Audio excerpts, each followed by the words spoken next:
Seja muito bem-vindo ao DoutrinaCast.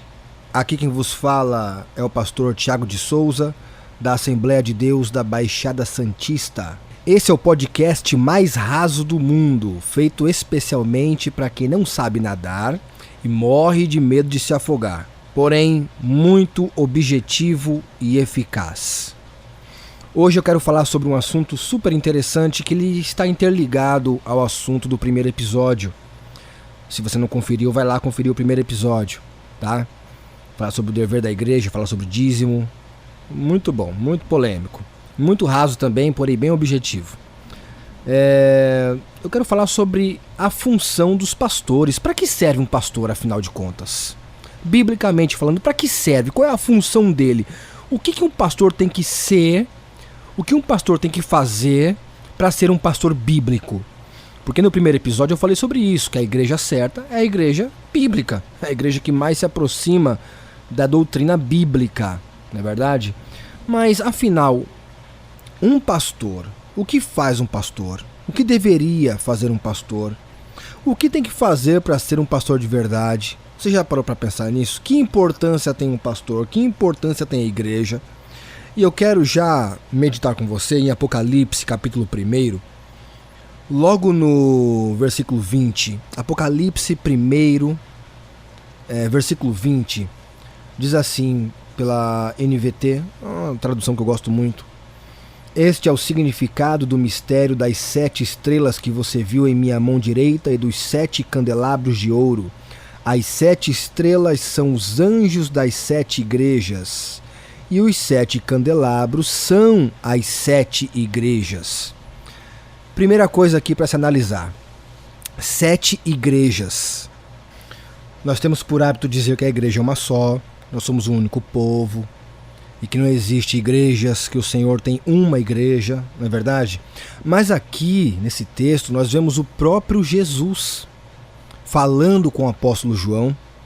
O apóstolo João, na época em que Jesus estava entre nós de forma física, o apóstolo João ele era o mais jovem entre os 12, ele era o mais jovem. E esse apóstolo ele foi o único que não morreu martirizado. Ele morreu por causa da sua idade avançada. E quando ele recebeu a revelação do Apocalipse, ele estava preso a um consenso de que ele tinha aproximadamente 96 anos de idade, ou um pouquinho mais, quando ele recebeu a revelação do Apocalipse. E ele estava preso numa ilha chamada Ilha de Patmos. Qual foi o crime dele? Um crime contra o império, óbvio. Numa época em que o imperador romano era um deus que deveria ser adorado. O apóstolo João, ele na mão certa do sistema, né? Roma estava na contramão. E João, na mão certa do sistema, dizia que não, só Jesus é o Senhor. E isso era ruim, né? Isso, num contexto geral, era ruim.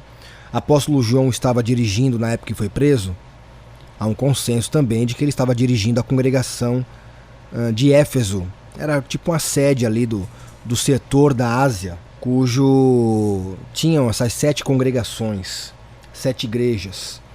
Mais uma vez você vê a importância da igreja, né? Aí me vem os desigrejados falar besteira, dizendo que naquele tempo que não se pode ter templos, que a igreja se reunia nas casas. Entenda uma coisa, você que me escuta: a igreja começou a se reunir nas casas, como até hoje é assim.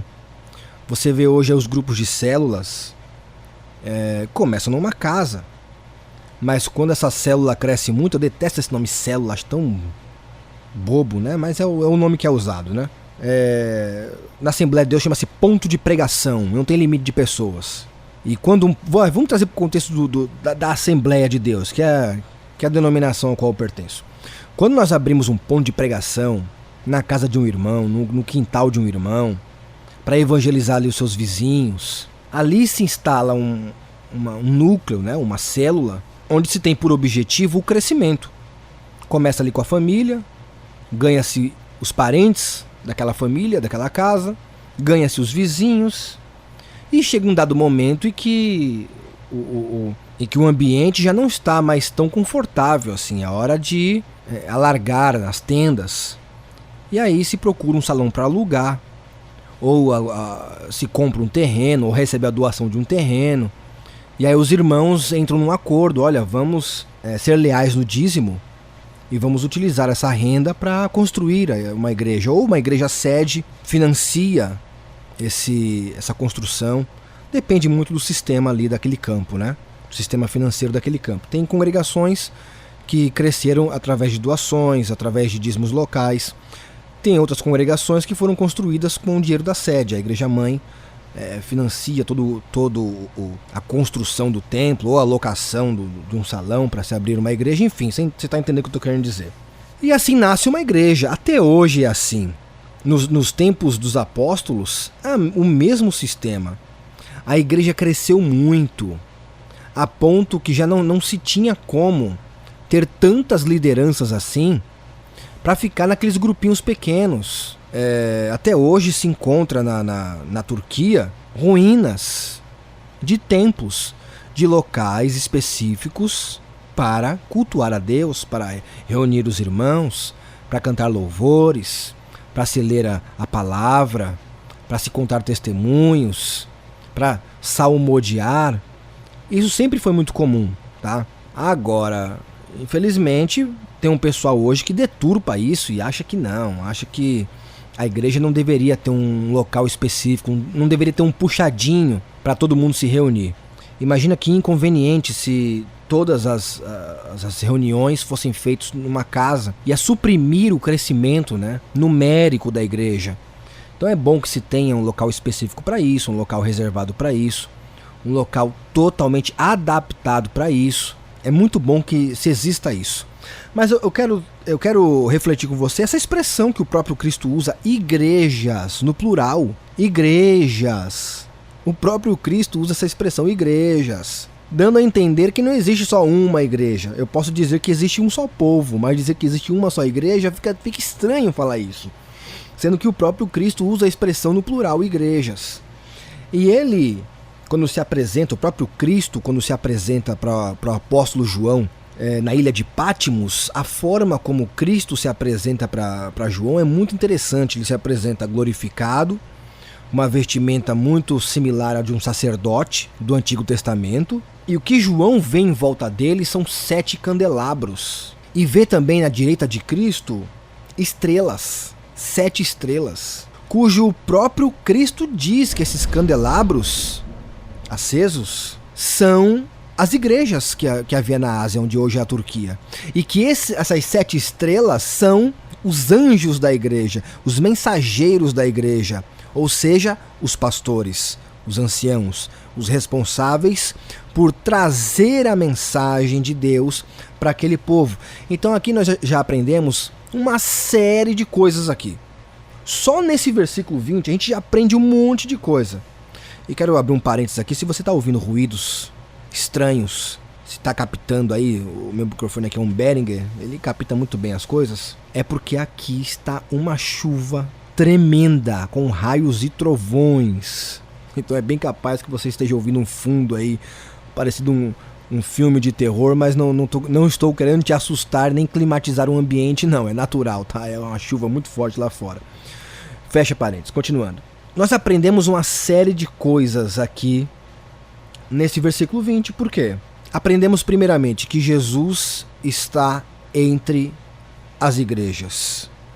Isso é muito importante, porque no primeiro episódio eu falei que Jesus Cristo é o líder supremo da igreja. Se ele é o líder supremo da igreja, ele está administrando a igreja, as igrejas, no seu contexto geral.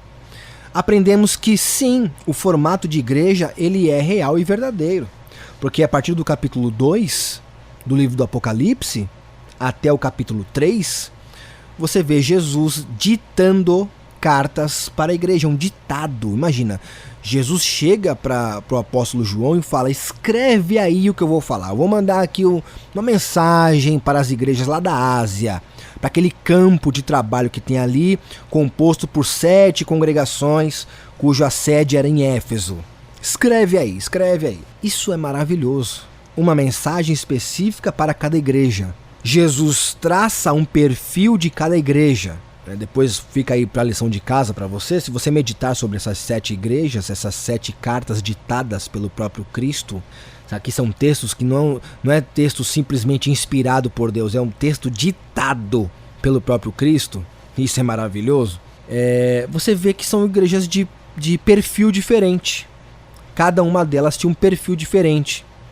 E Jesus usa uma linguagem com elas, cada uma ele usa uma linguagem peculiar sobre a cultura local. E isso é tão lindo, porque isso nos ensina que quando nós, pastores, vamos nos dirigir à igreja, nós temos que usar uma linguagem a qual o povo entenda. Nem que para isso eu tenha que usar os costumes locais, o dialeto local, para que a pessoa entenda isso. Isso vai ser um tema para um próximo episódio. Eu vou fazer um episódio falando sobre convenção. Convenção é algo bíblico? E eu vou provar que não nesse episódio, no próximo. Então já me segue aí no Spotify. Se você está ouvindo aí pelo YouTube, já se inscreve no canal, tá? Curte aí, comenta que você quer ouvir os demais podcasts que eu vou trazer mais à frente, tá? Eu tô aqui pensando se no próximo episódio eu falo sobre convenção. Convenção é algo bíblico? Sim, é algo bíblico, eu vou explicar depois por quê. Mas continuando. Ele traça um perfil de cada igreja, ele usa uma linguagem comum daquele local. Lição que nós aprendemos com isso. Já que os candelabros estavam em volta de Cristo, aprendemos que Jesus está no meio da igreja. Isso é um alívio, hein? Quando Jesus diz para João que as 7 estrelas são os anjos da igreja, nós sabemos muito bem que anjo que serafins, querubins, sabemos que não são anjos literais, e sim anjo no sentido simbólico da palavra, são mensageiros. Aprendemos com isso que pastores, líderes de igreja, são mensageiros de Deus. Ponto. Aprenda isso. Segundo ponto, os pastores são constituídos e estão sob o domínio de Cristo. Por isso que por mais que o pastor seja uma pessoa naturalmente perversa, na visão de alguns rebeldes, claro, não existe pastor perverso. Se ele é um perverso, ele não é um pastor. Mas tem membros, né? Tem ovelhinhas que vivem no Facebook a criticar seus pastores, né? Mas note que por mais pecador que o pastor seja, por ser um ser humano comum, no exercício da função, Deus o usa por misericórdia do seu povo, por misericórdia da igreja, porque Deus o escolheu para ser um mensageiro ali naquele momento, naquela comunidade. Isso é extremamente importante porque os pastores têm sido muito desrespeitados. A imagem do pastor tem sido batida, assim como a imagem de políticos. Quando fala-se de pastores, por culpa da Igreja Universal, que foi para a televisão com a sua doutrina da prosperidade, o pastor hoje ele tem a palavra pastor tem uma conotação a carro novo, tem uma conotação a dízimo, tem uma conotação a dinheiro, a ficar rico. Isso é tão triste. Isso é tão triste. Porque, primeiramente, qual é o pecado do pastor ser rico? Eu não estou dizendo aqui que ele ficou rico com o dinheiro da igreja, tá? Estou dizendo que ele pode ser rico. Independente da fonte de renda de um pastor, eu sei que fica estranho um pastor rico dirigir uma igreja com ovelhas pobres. Fica muito estranho. Mas imagina um pastor dirigindo uma igreja em Alphaville, onde os membros da sua igreja são empresários, empreendedores, políticos, pessoas da nata da sociedade. Porque Jesus veio para todos, tá? Jesus não veio só para os pobres, Jesus veio para todos. Quem faz separação de classe são os comunistas. Você não é comunista, né, meu amigo ouvinte? Então, por favor, entenda, a igualdade verdadeira vem de Deus, que não faz acepção de pessoas. Aí sim é verdadeira igualdade, verdadeira equidade. Então note, se um pastor da igreja de Alphaville for um pastor pobre, que passa necessidade, fica uma coisa meio contraditória e bem irônica, não é verdade? Assim também como seria irônico e contraditório um pastor na favela, na igreja da favela, chegar lá de Mercedes, de BMW, BMW nova, né? Porque você compra uma BMW antiga aí, ano 89, 90, por 15 mil reais. Então, por favor, se o teu pastor chega lá com uma BMW 89,90, não vai querer achar que o homem tá rico, né? Mas imagina que ele chega lá com uma BMW nova do ano, essas que valem 300 mil reais, e ele é o pastor da igreja da favela. Qual é o primeiro ponto que você vai analisar? Qual é a fonte de renda dele?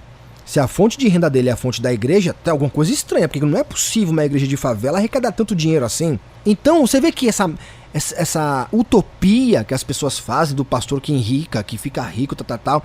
Agora, o pastor que dirige a catedral do centro da cidade, que tem 4 cultos por dia, certo? De igrejas lotadas, que cabe aí, quando a igreja está vazia, tem 2, 3 mil pessoas, e o homem não poder trocar de carro, aí, fica muito irônico ainda, muito mais. As pessoas não têm sensibilidade para isso, né? Mas, independente do sistema, como é que um pastor arrecada, deixa de arrecadar, eu, por exemplo, eu trabalho numa empresa, no regime de CLT, eu sou pastor, de uma igreja pequena, de uma Assembleia de Deus, a congregação que eu dirijo, não sou presidente, a congregação que eu dirijo é uma congregação pequena, e eu não sou assalariado da igreja, porque é uma igreja que não tem condições de me manter. Eu aceitei o cargo, porém sei que o encargo para mim é muito mais pesado. Por quê? Porque eu trabalho no regime de CLT, não posso faltar no serviço para estar o dia inteiro lendo Bíblia, estudando. Tudo que eu tive que estudar foi no passado, um tempo que eu fazia cursos, e o pouquinho que eu estudo é através de uma Bíblia de estudo, nota de rodapé, um livro aqui, um livro acolá, algumas palestras online, e assim a gente vai sendo edificado. Culto de doutrina na igreja sede pelo nosso pastor presidente, que nos ensina muito, é uma benção, e assim a gente vai sendo edificados pela fé. Mas note que esse cargo pastor, ele existe. Jesus tem os pastores à sua destra. Jesus está sob o domínio dos pastores. Então, respeite os pastores. Respeite os pastores. Se você não concorda com o sistema da Universal, como eu não concordo, tudo bem. A gente não é obrigado a concordar. Eu não concordo. Eu, para mim, na minha opinião, na minha humilde opinião, é só minha opinião, a Igreja Universal, ela é a culpada por essa fama que pastor tem de ladrão. Ela é a culpada. Onde é que você viu na televisão, na Rede Globo, no Jornal Nacional, mostrando ali o pastor ensinando como se pede dinheiro, escândalo de jatinho sendo flagrado com muito dinheiro dentro, sabe? Eu não tô aqui dizendo que eles são ladrões, entenda, não é isso. Mas expor a igreja nessa forma, na forma financeira, porque ali é uma igreja especializada em uma fé monetária. É a especialidade deles, tá? Eles não escondem isso, eles não omitem isso. Eles chamam de fé inteligente, eu chamo de fé monetária. Porque eu não sei se é tão inteligente assim nós ficarmos colocando o nosso coração, inclinando nosso coração, fazendo sacrifícios em busca de prosperidade terrena. Não que nós não venhamos ser dignos de, através do suor do nosso trabalho, a gente ter uma vida confortável. Não é isso que eu estou dizendo. Nós temos que sofrer. Não sou apologista da doutrina da miséria de forma nenhuma, tá? Quem acha que pastor tem que sofrer na miséria é porque não conhece Bíblia. Mas também não sou a favor dessa bandeira que se levanta em prol da prosperidade financeira. Também não sou a favor disso. Eu acho que tem que existir um equilíbrio, como eu já falei desde o princípio. Um pastor de uma igreja rica não pode ser uma pessoa miserável que depende de cesta básica, certo? Assim como um pastor de uma igreja pobre e miserável não pode ser uma pessoa com uma conta bancária tão recheada assim, a ponto de ver os seus membros na miséria, certo? E ele num mega conforto. É desproporcional. É muita falta de equidade, de humanismo. Não combinaria, né? Acho que nem existe isso, pra falar a verdade. Eu não consigo nem imaginar a pessoa chegando numa favela para dirigir uma igreja de favela, ele super, hiper rico, milionário, enquanto os membros da igreja nem emprego tem. Eu não consigo nem conceber essa ideia. Não consigo nem imaginar, não consigo nem ligar os pontos. Eu acho que essas críticas que o povo faz a dízimo, a dinheiro, é tudo uma utopia. O povo é meio doido, com todo respeito, né? no bom sentido da coisa, né? Se é que existe bom sentido dessa palavra. Mas as pessoas imaginam coisas demais, mas tudo bem. Mas o que nós aprendemos aqui? Que Jesus, ele é o dono da igreja, ele está no meio da igreja. Os pastores são pessoas que sob o domínio de Jesus. Isso é muito lindo. Isso é muito lindo. Isso te tranquiliza e te mostra o quanto nós temos que respeitar os nossos pastores. Respeite. Por mais que você não concorde com algumas coisas, você não é obrigado a concordar, mas você tem que, no mínimo, respeitar. Porque a visão de um pastor é diferenciada, é como um pai. Quando nós éramos crianças, nós não entendíamos algumas proibições de nossos pais. Assim também como não entendíamos algumas permissões dos nossos pais. Nós não entendíamos o código de ética dos nossos pais. Mas quando crescemos e nos tornamos pais, nós somos flagrados fazendo as mesmas coisas que nossos pais faziam, pensando da mesma forma como nossos pais pensavam, com as mesmas proibições e com as mesmas permissões. Quando isso não acontece, geralmente é porque os seus pais erraram muito e você aprendeu com os erros dos seus pais a não querer fazer igual. Mas se você vem de uma família que deu certo, você, ainda que não queira, automaticamente você vai acabar implantando na sua família coisas que seu pai implantava e que você não entendia, e você só passa a entender quando você Enfim, o que eu estou querendo dizer com isso? Que às vezes os pastores pregam de alguma forma, pregam algum tipo de palavra, tomam algum tipo de decisão, cuida de alguma pessoa de uma forma diferenciada, de outras não, e o rebanho às vezes não entende isso e fica questionando e vai pro Facebook reclamar. Você nunca vai entender mesmo, porque você não é um pastor. Quando você for um pastor e você se deparar com situações similares, você vai se lembrar de como seu pastor agia, só que agora você não vai mais pensar com discordância. Você vai querer fazer igual. E aqueles novos pastores que vêm com o intuito de revolucionar e mudar tudo e fazer diferente, eles percebem lá na frente que o resultado não é muito bom e que aquilo que eles tanto criticavam e queriam fazer diferente era o jeito correto de se trabalhar. É claro que houve mudanças na igreja, algumas mudanças de paradigmas que foram para melhor, houve, mas no seu contexto geral não houve tantas mudanças para melhor não, viu? Houve muitas mudanças para pior. E num outro episódio a gente vai falar sobre isso, né? Sobre a mudança de paradigma na igreja.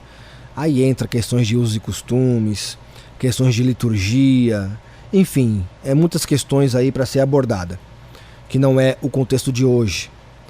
Mas você entende que a função do pastor é ser um mensageiro de Deus para a igreja? Não é ser o proprietário das ovelhas.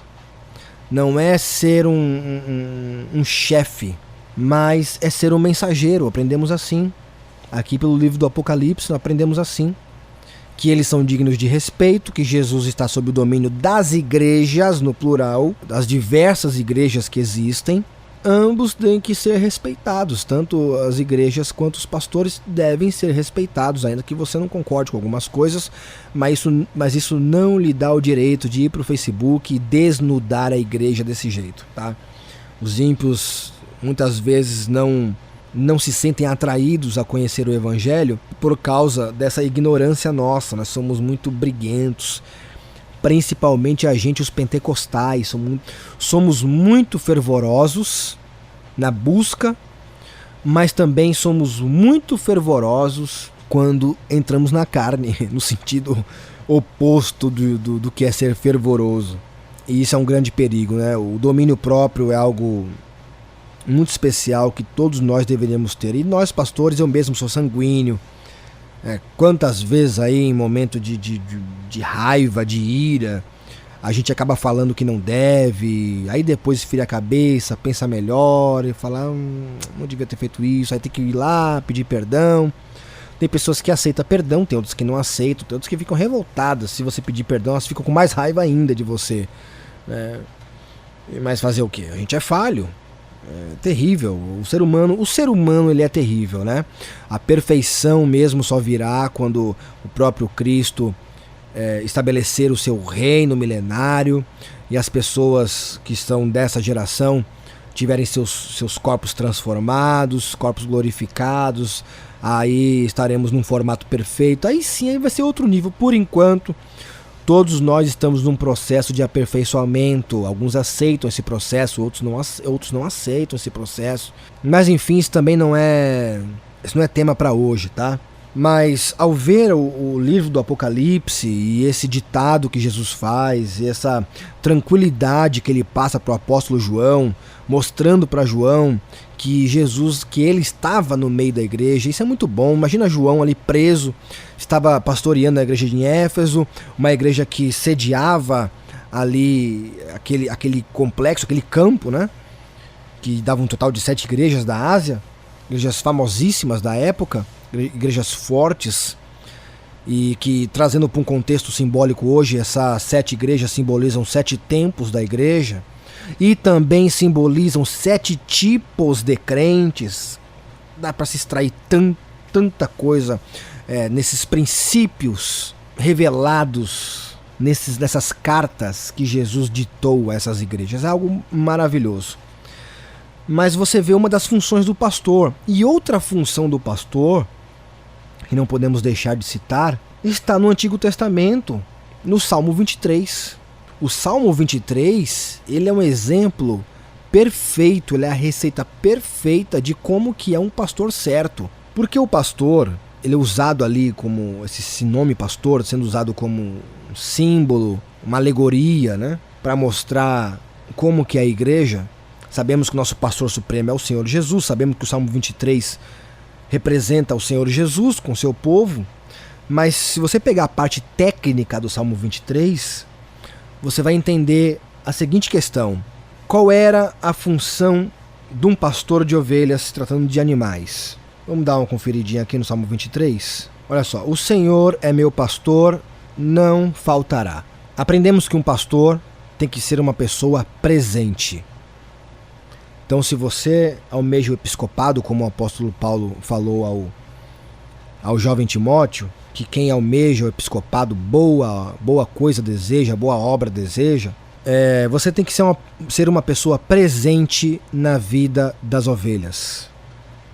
Então a função do pastor é estar envolvido, sim, na vida das ovelhas.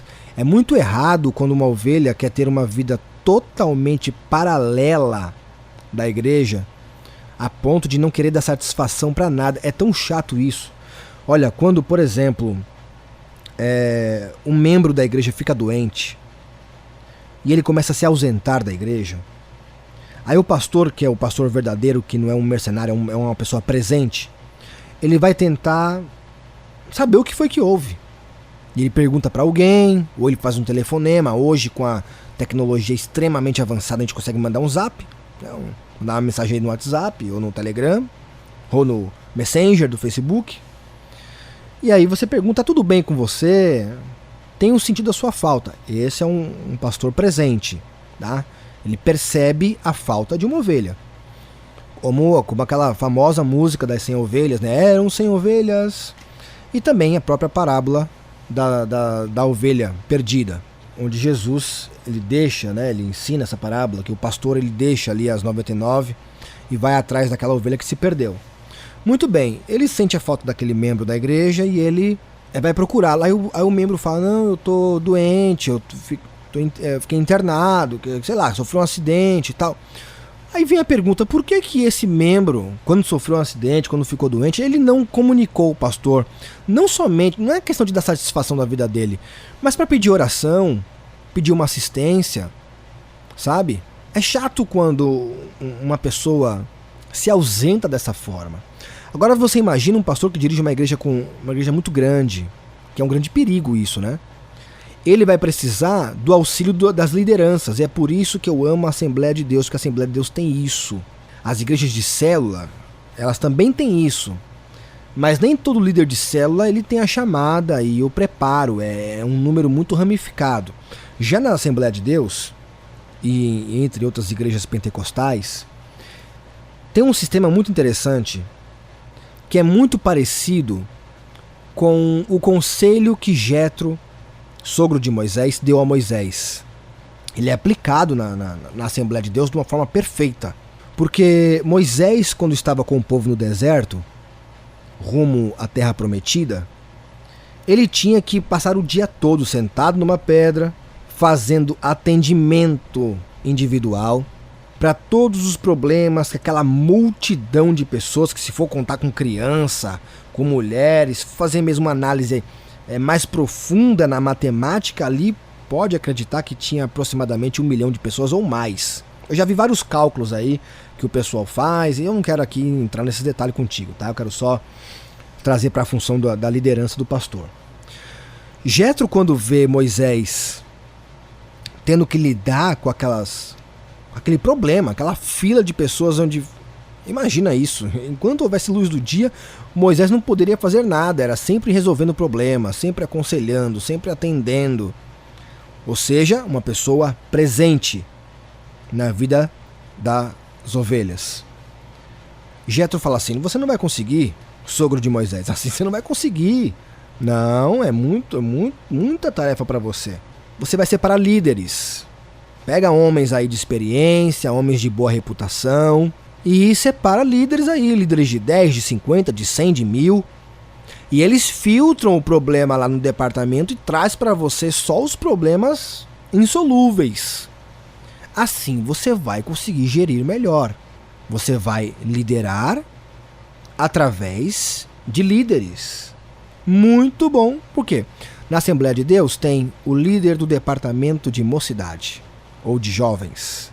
Esse líder, ele não pode fazer do departamento de jovens um time que está lutando contra os outros departamentos. Ao contrário, o líder está ali para filtrar problemas. Assim como o pastor não pode querer também monopolizar todo o serviço e deixar o líder de jovens de mãos atadas só com o título de líder. Não, ele é um filtro. Aquele líder de jovens, ele é um filtro. Ele vai estar próximo dos jovens, presente na vida dos jovens. Por isso que até em algumas igrejas, ao invés de chamar líder de jovens ou coordenador de jovens, chama-se pastor jovem. Porque ali ele vai filtrar problemas, ele vai visitar, ele é um representante do pastor naquele departamento. E aí os problemas insolúveis, que são aqueles de nível de disciplina e etc., esse ele traz para o pastor. Assim o pastor consegue filtrar tudo, estar presente através de outras pessoas. Isso é gestão, é estar presente na vida do departamento através de uma liderança que o represente. Assim tem a mulher do pastor, que auxilia como coordenadora, a dirigente do círculo de oração, que está ali com as irmãs. Tem algumas assembleias, tem o líder dos novos convertidos, que é aquele setor que recepciona as pessoas que se entregaram a Cristo recentemente e vão se preparar para um batismo. Tem liderança de adolescentes, que é aqueles jovens menores de idade, não tem idade para casar ainda, então eles ficam ali, os adolescentes. Tem a liderança do departamento infantil, que vai trabalhar de uma forma mais didática com as crianças. Tudo isso são filtros, são lideranças, e assim você consegue estar presente na vida das ovelhas através de suas lideranças. O pastor que consegue gerir isso, administrar isso, e Deus dá a direção para ele conseguir bons líderes que o represente, ele vai ter uma igreja sadia. Agora, quando as lideranças ficam competindo entre elas, ou quando o pastor tem ciúme do próprio líder que está ali o representando no departamento, aí, infelizmente, as coisas não vão muito para frente, tá? Mas isso é bom para você entender, porque às vezes tem jovens que ele acha um absurdo ter que confessar algum pecado para o líder do departamento. Ele só aceita se for direto no pastor, sem entender a função da liderança. Então, o pastor tem que entender que o líder que ele escolheu é alguém que o representa. Mas enfim, estar presente. Salmo 23, no verso 1, a gente aprende isso. O Senhor é meu pastor, não falta. Sei que algumas traduções diz nada me faltará, mas a tradução mais correta é não falta, ou seja, ele está sempre presente, como lá em Apocalipse, capítulo 1, versículo 20, onde Jesus estava no meio dos 7 candelabros, presente na igreja. Olha que maravilha. Quer maior exemplo de liderança do que o próprio pastor Jesus, que está no meio da igreja e presente na igreja? Sensacional. No verso 2 diz assim: ele me faz repousar em verdes pastos e me leva para junto de riachos tranquilos. Vamos lá, riacho. Para que o pastor leva as ovelhas para o riacho? Para beberem água. O que água representa na Bíblia? Presença do Espírito Santo. Ele me faz repousar em verdes pastos. O que representa o repousar em verdes pastos? Não fala só de descanso para a alma, descanso emocional, psicológico, não. Fala-se também de alimento, principalmente de alimento. Qual é a função do pastor? Procurar alimento para suas ovelhas. O dever dele é estar presente.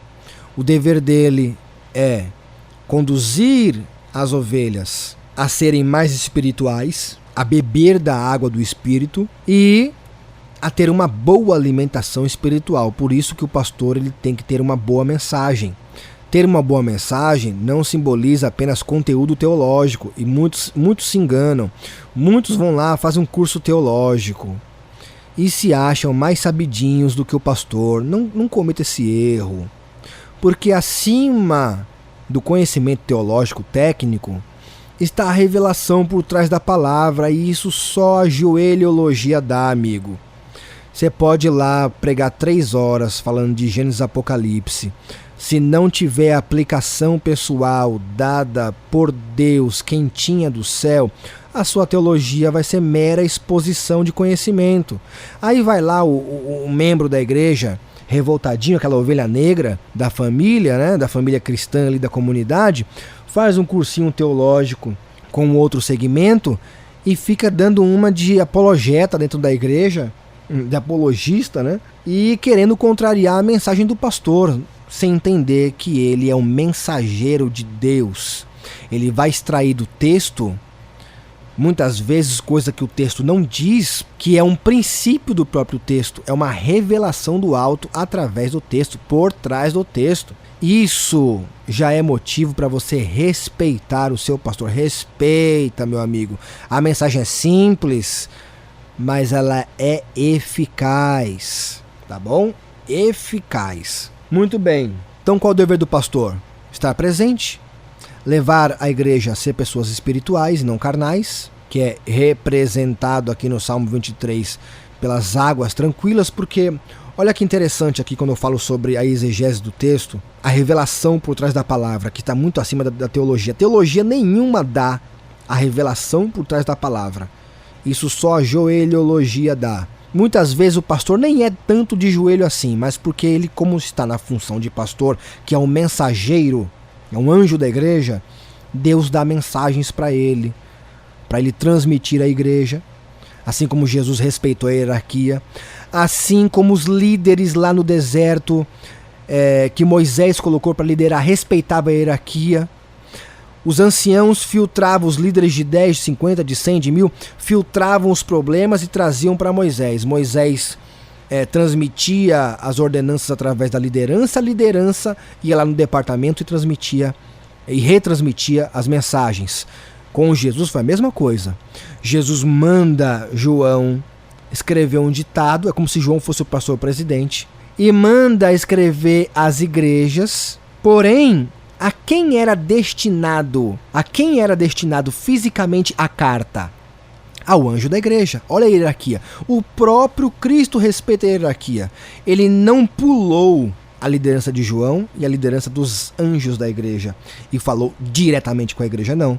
Ele primeiro fala ao presidente, o presidente transmite para os dirigentes a carta física e os dirigentes liam na congregação a carta enviada por João, editada pelo próprio Jesus.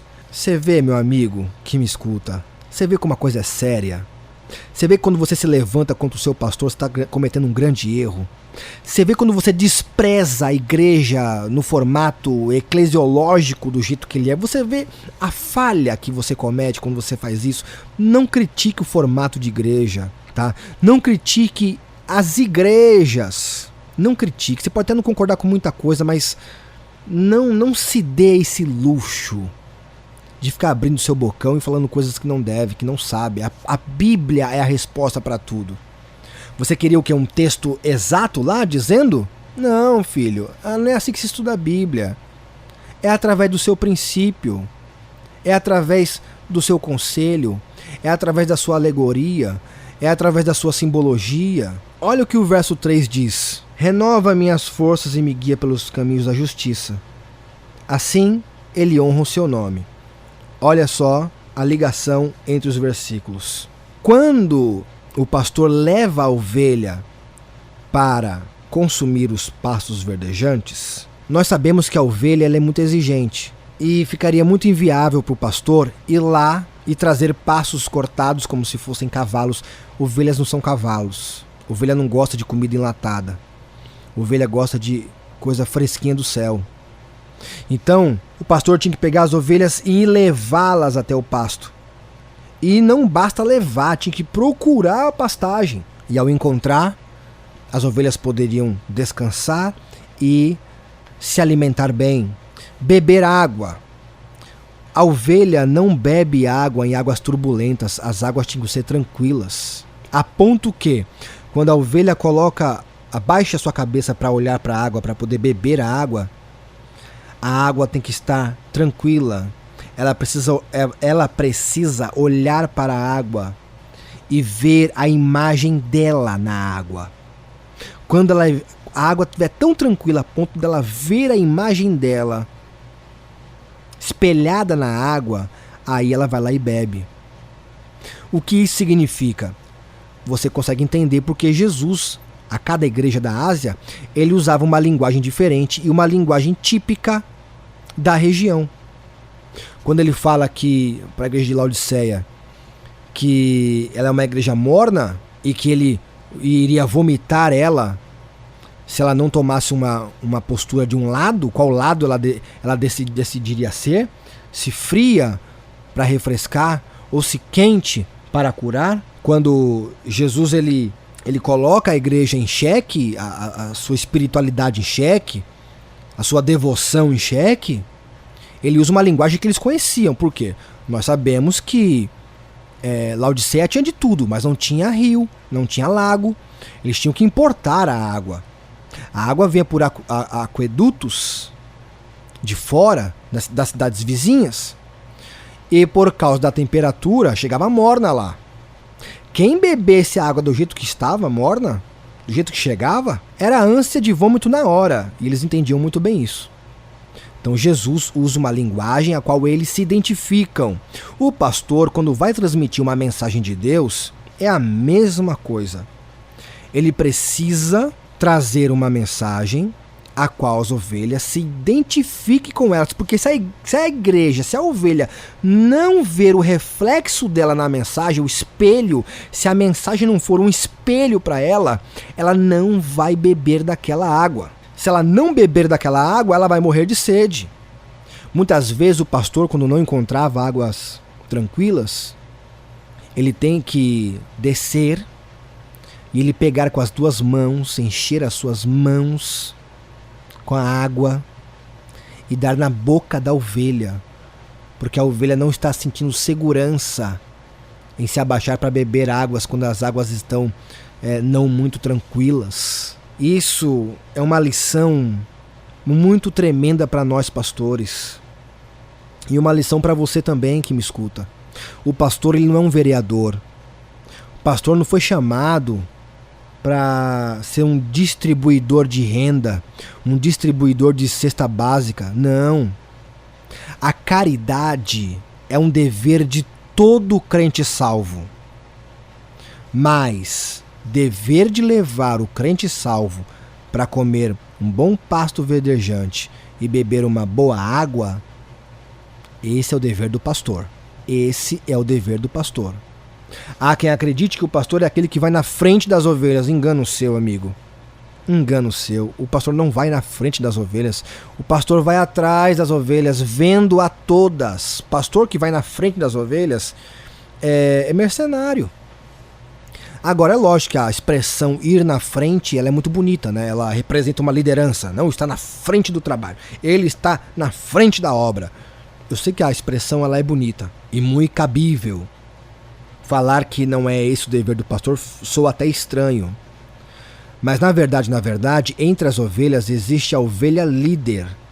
É ela que vai na frente conduzindo o rebanho. E o pastor vai só atrás administrando.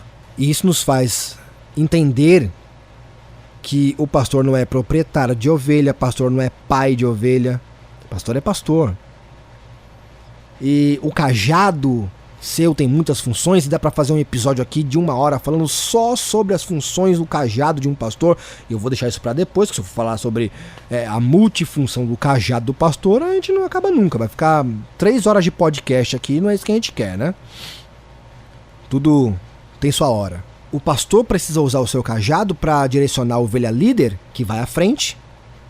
Porque se a ovelha líder ela desviar do caminho ou não obedecer o pastor vai ter sérios problemas, porque uma ovelha rebelde põe todo o rebanho a perder-se. E isso é interessante, porque não é assim na igreja? Quando tem lá uma Jezabel, um espírito de Jezabel, provocando divisões na igreja, provocando contenda, fofoca, põe o rebanho a perder. O pastor precisa saber tratar aquela pessoa, que é a ovelha. Porque entre os membros, tem aquele com espírito de liderança, tem aquele influenciador, tem aquele que conduz pessoas. O pastor não é para ter ciúme desse cidadão ou dessa cidadã, é para trazer para perto. Não é à toa que um pastor de ovelhas, mesmo de bicho, ele quebra a pata da ovelha rebelde, essa ovelha que conduz o rebanho a se perder, para carregar ela no pescoço. Pode pesquisar o que eu estou falando, viu? Ele quebra a pata. Por isso que eu gosto da Assembleia de Deus clássica, histórica, porque tem algo chamado disciplina. Eu vejo aí as igrejas congregacionais se orgulhando porque não tem hall de membros, porque não tem carteirinha, porque não tem disciplina, porque serve ceia para qualquer um. Acho que isso é bonito. Isso não é bonito, isso não é cuidado, tá? Isso é terceirizar o seu serviço para pessoas que não foram chamadas para isso. A pessoa não tem que se autoapacentar, se autodisciplinar, como existe muito isso. A pessoa não vai para o culto de ceia porque ela está se autodisciplinando. Isso não existe, isso não tem base bíblica nenhuma. E o povo inventa muito. É porque esses pastores de comunidade aí, eles querem ter uma certa regalia. Não quer ter tanto cuidado com a ovelha, não quer ter cheiro de ovelha, não quer estar presente. Mas você, meu querido ouvinte, você está ouvindo pela Bíblia como é ser um pastor de verdade. Então, se você almeja ser um pastor um dia, está aí a receita.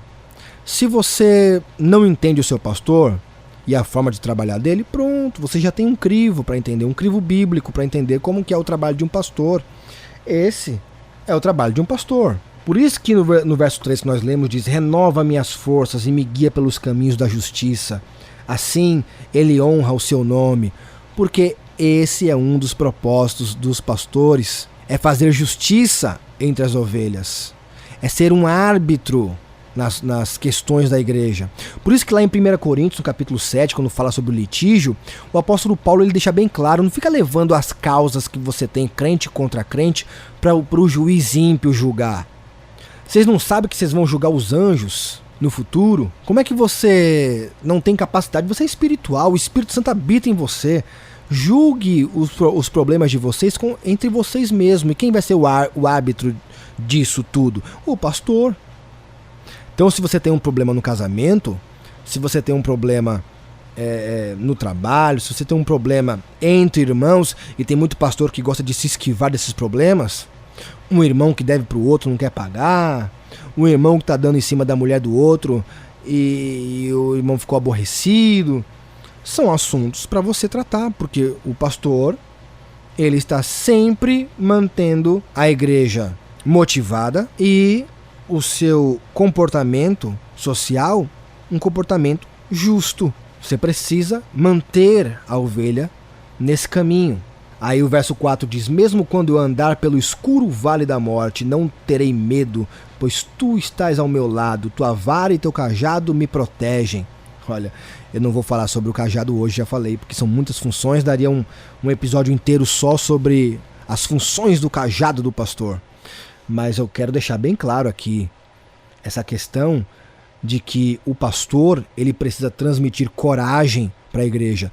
E nesse momento de pandemia, do coronavírus, por exemplo, o pastor ele tem que ser uma pessoa que traz mensagens motivacionais, sim. Só que as nossas mensagens motivacionais não são aquelas mensagens motivacionais de coach, sabe? De pegar uma cadeirinha de balcão de padaria, colocar lá no palco e ficar falando frases de efeitos bonitas. Não é nesse sentido, tá? Mas é através da unção, através do cajado. Quando fala tua vara e teu cajado me consolam. Mostra que até o açoite, quando ele é dado para o bem, ele é eficaz, obviamente necessário. Então o pastor muitas vezes ele tem que sim dar umas palmadinhas espirituais nas ovelhas. Fazer o quê? É uma das funções. Muito pastor quer só agradar, mas o pastor também tem que corrigir. Isso é para o bem das ovelhas. No verso 5 diz: preparas um banquete para mim na presença dos meus inimigos, unges minha cabeça com óleo, meu cálice transborda. Sabemos muito bem o que significa o óleo da unção, que é uma das formas de se referir ao Espírito Santo. Sabemos muito bem que o pastor de ovelhas, né, ovelha, como fala, o animal, ele passa óleo nas orelhas, né, da ovelha, para das moscas não entrarem, e isso também é uma realidade. Se um pastor ele é ungido de Deus, ele vai conseguir aplicar filtros espirituais através da palavra nas suas ovelhas, para que elas não sejam contaminadas por tantos ventos de doutrina.